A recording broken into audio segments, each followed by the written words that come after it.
I made an SCP story thing for school. It's very cool. I don't know if it will be accepted though, because it's technically not original. SCP-294, my logbook. Access level 2 personnel. Object class, Euclid. Notice, certain information has been redacted to protect personnel and maintain security. Compiled by. This logbook is restricted to level 2 personnel and documents the anomaly SCP-294. Some information has been redacted to protect privacy and maintain safety. If SCP-294 or any coffee machine matching its description is encountered, do not interact with it and immediately contact local authorities. Chapter 1. August 21, 2005. Author. I still remember the first time I saw SCP-294. It looked innocuous, just a coffee machine quietly humming in the corner of the lab, yet I immediately felt a strange unease. On August 21, 2005, Agent approached SCP-294 during his scheduled break. He requested, somewhat jokingly, "A cup of joe?" Prompted by Agent, who wanted to observe the machine's reaction. Moments after the selection was confirmed, I watched in horror as Agent began sweating profusely, complained of dizziness, and collapsed. We moved him to the infirmary immediately. When the medical team analyzed the cup, I was stunned. It contained a mixture of blood, tissue, and other bodily fluids matching his DNA.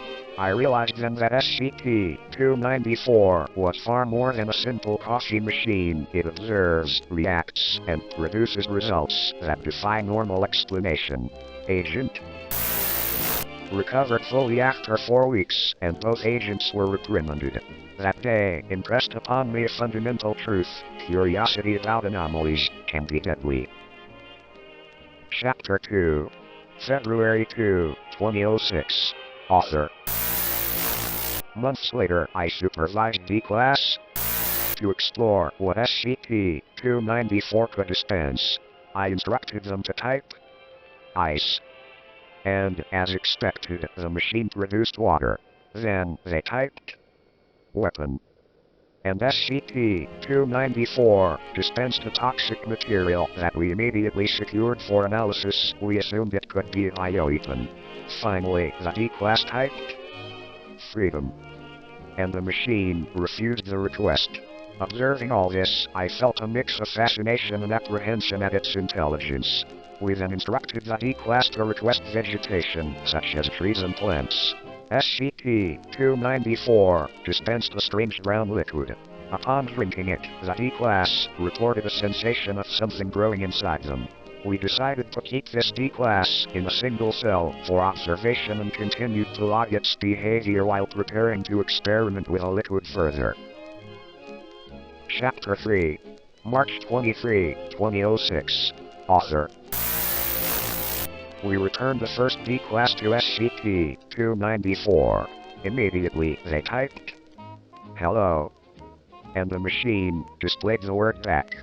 My heart raced. The machine could communicate. As we continued typing, I asked, "Who are you?" And SCP-294 displayed. Encouraged by this interaction, we instructed the D-Class to type, "Where is V?" The machine responded, "You are in V right now." I was astonished. SCP-294 was aware of its environment and capable of meaningful communication. Chapter 4. March 30, 2006. Author. Inspection of the machine revealed components labeled and I decided against opening it, fearing potential damage. Later, an unauthorized D-Class approached and typed, "Do you wish to be free?" SCP-294 replied, "Am I not already?" I realized the machine perceived concepts beyond my comprehension. The subject was reassigned as D-4212 and placed in an extra secure cell, with guards instructed to monitor its location closely. I resolved to observe its interactions under controlled conditions. Chapter 5. March 31, 2006. Author. We reminded D-4212 of its expendable status before allowing it into the room. Boldly, it typed. The most overwhelming drink. And SCP-294 dispensed a cup whose odor was unbearable. Guards donned gas masks as the D-Class picked up the cup and threw it at me. I consumed the vile drink and was overwhelmed by the taste, the worst I have ever experienced. Before I could process this, the D-Class was escorted back to its cell. Later, the D-Class typed. I wish to be free, Don. Do you say the same? SCP-294 responded. Well, if I am not free now, then yes, this cafe needs a heater.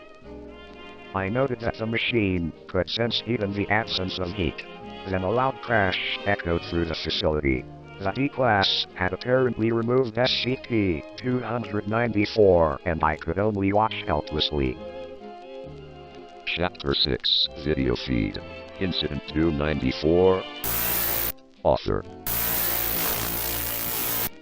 Reviewing the video feed from March 31, I observed that D-Class continued communicating with SCP-294. The machine dispensed a clear liquid which the subject drank. Subsequently, it produced another liquid in a deteriorated cup, and the D-Class threw it against a wall, causing the wall to begin breaking down. Facility guards attempted to intervene, but SCP-294 was removed from containment and transported away by the D-Class. The footage showed only one vehicle in pursuit, and the anomaly remains uncontained. Our undercover vehicles are now searching across the continent. SCP-294, secure, contain, protect. This logbook is only available for Level 2 personnel. This is a logbook for the infamous SCP-294. Containment Class Euclid. This logbook is documented by and if you see any text blacked out, it is for the privacy and safety of others, as we are only here to secure, contain, and protect. If you see SCP-294 or a coffee machine that fits its description, please call your local government and do not type anything in it or interact with it. If you see a person who is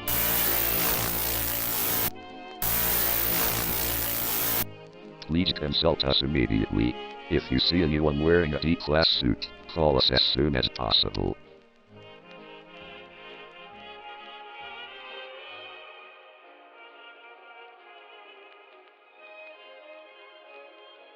I hope you enjoyed it lol, and if you're an SCP fan please let me know if this is BS or not lol.